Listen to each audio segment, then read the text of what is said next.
కానీ కొంతమంది చెప్తున్నారట వీళ్ళకు సెటిల్మెంట్ కాలేదు, అది కాలేదు. సిగ్గుపడండి చెత్తనా కొడకల్లారా. నేను మళ్ళీ చిటికే చెప్తున్నా, నిజం వైపు మాత్రమే నిలబడతాం. కాబట్టి స్టార్ట్ చేసినప్పుడు ఎంతమంది ఉన్నారు, ఇగో ఇప్పుడు మొదలయ్యే కాడికంట ఇవాళ హ్యూమన్ రైట్స్ కమిషన్ కూడా వాళ్ళు కూడా వస్తున్నారు. బాధితులకు న్యాయం జరగాలి. ఇక నేను ముఖ్యంగా నేనేం చెప్పాల్సిందంటే, చాలా ముఖ్యమైన పని మా పార్టీ తరపు నుంచి కూడా నాకు కాల్ రావడం జరిగింది. గో హెడ్, బాధితుల పక్షాన నువ్వు నిలబడు, గట్టిగా పోరాడు, ఎంతకైనా మేము మీకు సపోర్ట్ చేస్తాము. అదేవిధంగా ఆంధ్రప్రదేశ్లో ఎవరెవరైతే నష్టపోయారో కేసులు మీరు బాధాప్తంగా పెట్టండి. నిజం వైపు మాత్రమే ఉంటుంది.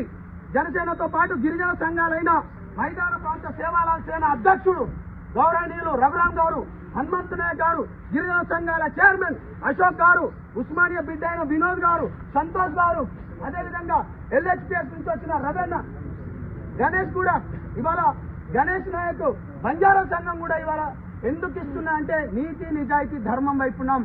మంగ్లీ, నువ్వు సపోర్ట్ ఉన్నదంటున్నావు కదా, కేవలం ఒకేసారి అంటున్నావు కదా, డెఫినెట్ గా రాయాల. నువ్వు రా, రెండో ఫోటో కూడా రిలీజ్ చేసిన, మీ వీడియో కూడా రిలీజ్ చేసిన, దాంట్లో మీ అమ్మగారితో పాటు మధు గారితో పాటు మీ ఎవరు సిస్టర్ ఉన్నారనేది నిజాలు బయటికే. మేము బాధితుల పక్షమే ఉంటాము, మేము బాధితుల కోసమే నిలబడతాము. నేను ఒకటే చెప్తున్నాను, పోలీస్ ఇన్వెస్టిగేషన్ ఏదైతే జరిగిందో ఇవాళ ఈ రాష్ట్ర ప్రభుత్వానికి కూడా నిజంగా రేవంత్ రెడ్డి అన్న హ్యాట్సాప్ చెప్తున్నా. లేట్ అయినా కానీ దీనిపైన ఇప్పటికే 9 మంది చనిపోయినరు. 11 ఇప్పుడు ఇంకొక ఇద్దరు ఏంది మన పాయిజన్ తీసుకొని ఉన్నారు. ఈఓడబ్ల్యూ వాళ్ళు నిన్న చాలా క్లియర్ గా ఏమని చెప్పారు, ఆల్రెడీ పాయిజన్ ఏది మన మధు అకౌంట్ నుంచి శివ చౌహాన్ అకౌంట్ కు డబ్బులు కూడా పోయాయని చెప్పారు.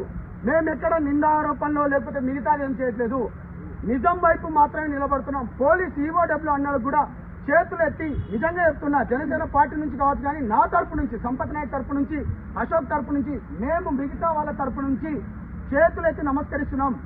డబ్బులు రికవర్ చేయండి, ఇక్కడితో మేము ఆపేస్తాం, మాకు ఎటువంటిది వద్దు. మంగ్లీ, నువ్వు చాలా మందితో ప్రెజర్ చేపిస్తున్నావు, చాలా మంది మన పెద్దలతో చేపిస్తున్నావు కదా, వాళ్ళందరికీ మన పెద్దలందరికీ కూడా చేతులెత్తి నమస్కరిస్తున్నారు. 90% చనిపోయింది గిరిజన బిడ్డలే. మీ మీడియా వాళ్ళందరూ వచ్చిండ్రు ఆ రోజు. నిజంగా మీరు చెప్పండి అన్న, మీ 31 మంది వచ్చిండ్రు. ఆ అర్ధరాత్రి ఆమె పోయేది ఉండేనా అంత దూరం? ప్రతి ఒక్క మీడియాని తీసుకొని పోయినా మీరట డబ్బులు కమ్ముడిపోయిండ్రట అన్న. మీకెంత డబ్బులు ఇస్తే ఈ మీడియా వాళ్ళు అక్కడికని నిజాన్ని మీరు గుండెలలో దాచుకొని నిజం వైపు నిలబడ్డారు. మీకు చేతులెత్తి మరొకసారి సెల్యూట్ చేస్తున్నాను. అందుకనే ఒక్కొక్క ఫోటో కానీ ఒక్కొక్క వీడియో కానీ అన్ని బయటకు వస్తున్నాయి. మేము నిజంగానే చేయాలనుకుంటే ఎంతో చేయొచ్చు, కానీ మేము ఒకటే చెప్తున్నాము, ఇవాళ ఈ రాష్ట్ర ప్రభుత్వానికి కానీ అదేవిధంగా పోలీస్ డిపార్ట్మెంట్ కానీ ఇవాళ మాకు మద్దతు ఇచ్చిన వాళ్ళకి ప్రతి ఒక్కరికి ధన్యవాదాలు. అదేవిధంగా మిత్రులు కత్తి సాయంత్రం గారు, అదేవిధంగా సిస్టర్ ప్రత్యూష గారు కూడా దీంట్లో సపోర్ట్ చేసినారు. మీ అందరికీ మరి ఒకసారి ముఖ్యంగా ధన్యవాదాలు తెలుపుతూ, నిజం వైపు మాత్రమే నిలబడతాం. బాధితులకు న్యాయం జరగాలి, ఎవరైతే నిందితులు ఉన్నాడో వాళ్ళని కఠినంగా శిక్షించాలి. మళ్ళీ చెప్తున్నాము, ఈ ఫోటో చాలా క్లియర్ గా ఇది ఎక్కడిది మీరే చెప్పాలి. ఆ వీడియో విజువల్స్ కూడా నేను మీ అందరికీ ఇవ్వబోతున్నాను తెలియజేసుకుంటూ, నేను మీ సంపత్ నాయక్ని. బాధితులు మళ్ళీ చెప్తున్నా, మీరు ధైర్యంగా ఉండండి, వద్దు. నేను ప్రతిసారి చెప్పేది ఇదే, బయటికి రండి. పోలీస్ స్టేషన్లలో ఇవాళ మిమ్మల్ని మధుగాడు మభ్యపెట్టి కేవలం మధు పైనే కొన్ని కేసులు అయినట్టు చూపిస్తున్నాడు. నిన్న శివ కూడా అన్నాడు కదా, మా పైన ఇంకో ఫోటో అన్నావు గారు, అరే బాబు శివ చౌహాన్ మాట్లాడరు. ఇప్పుడు ఆ వీడియో కూడా రిలీజ్ చేసిన, మాట్లాడరు. ఇప్పుడు మంగ్లీ గారు మాట్లాడండి. మేము పర్సనల్ గా ఎవరిపైన గర్జలేదు.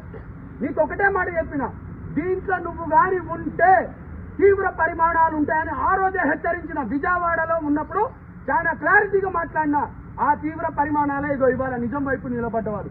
ఇప్పటికైనా రండి, బయటికి రండి.